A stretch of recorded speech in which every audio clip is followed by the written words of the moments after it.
नमस्कार। प्रादेशिक समाचार के साथ मैं मनोज कुमार शर्मा। राज्यपाल लेफ्टिनेंट जनरल रिटायर्ड केटी पटनायक ने राज्य के लोगों, विशेष रूप से बौद्ध समुदाय को लोसार की हार्दिक शुभकामनाएं दी है। उन्होंने कामना की है कि ये त्योहार सभी के लिए खुशी, समृद्धि और अच्छा स्वास्थ्य लेकर आए। उन्होंने कहा कि लोसार नए साल की शुरुआत के साथ ही नवीनीकरण, समृद्धि और आशा का प्रतीक है। राज्यपाल ने कहा है कि अरुणाचल प्रदेश विविध संस्कृतियों और परंपराओं की भूमि है, जहां विभिन्न समुदाय शांति और भाईचारे के साथ रहते हैं।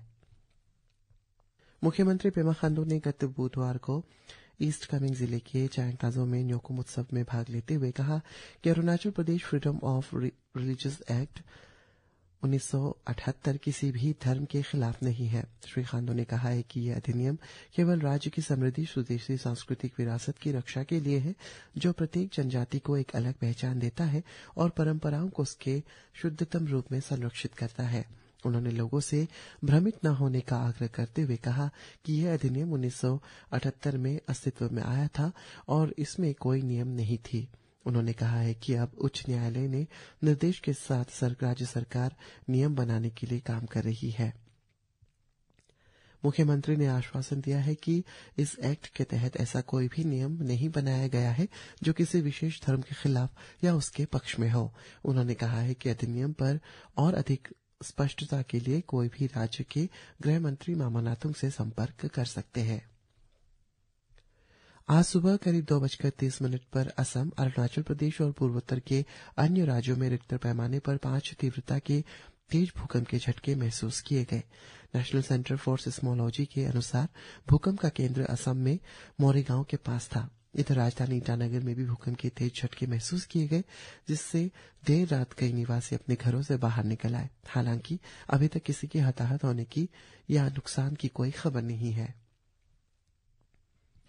राष्ट्रीय तंबाकू नियंत्रण कार्यक्रम के तहत तवांग डिस्ट्रिक्ट एनफोर्समेंट स्क्वाड और डिस्ट्रिक्ट लेवल कोऑर्डिनेशन कमेटी द्वारा सिगरेट एवं अन्य तंबाकू उत्पाद अधिनियम 2003 की उपधारा 6B का उल्लंघन करने के लिए तवांग टाउनशिप में 35 से अधिक दुकानों पर पेनल्टी लगाई है। साथ ही जब्त किए गए तंबाकू उत्पादों को डेजिग्नेटेड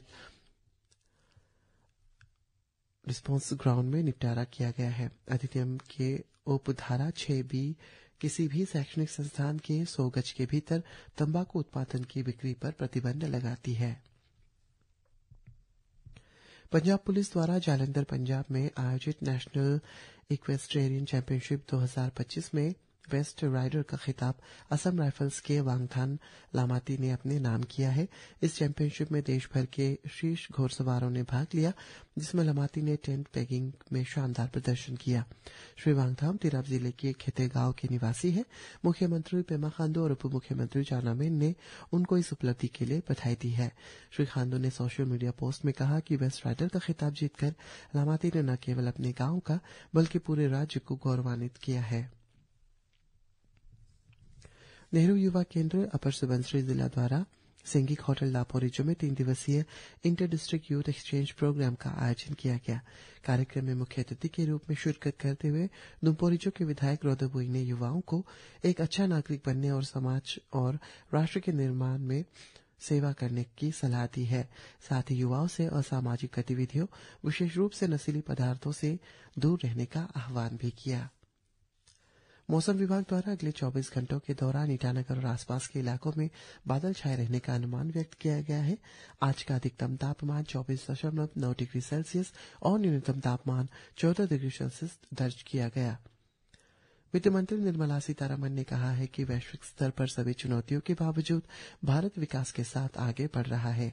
आज नई दिल्ली में एक मीडिया सम्मेलन को संबोधित करते हुए उन्होंने कहा कि वैश्विक आपूर्ति श्रृंखला वो जगह है जहां जोखिम भरी चुनौतियां पेश कर रहे हैं। वित्त मंत्री ने कहा है कि बढ़ते मध्य वर्ग, गरीब और उद्यमी वर्ग की आकांक्षाओं को पूरा करने के लिए कई बुनियादी मुद्दों पर ध्यान दिया जा रहा है। और उत्तर प्रदेश के प्रयागराज में महाकुंभ 2025 कल रात महाशिवरात्रि पर अंतिम पवित्र स्नान के साथ संपन्न हो गया। 45 दिनों तक चले इस आध्यात्मिक महापर्व के दौरान 66 करोड़ 30 लाख से अधिक श्रद्धालुओं ने पवित्र स्नान किया। इसी के साथ ही समाचार बुलेटिन समाप्त हुआ। नमस्कार।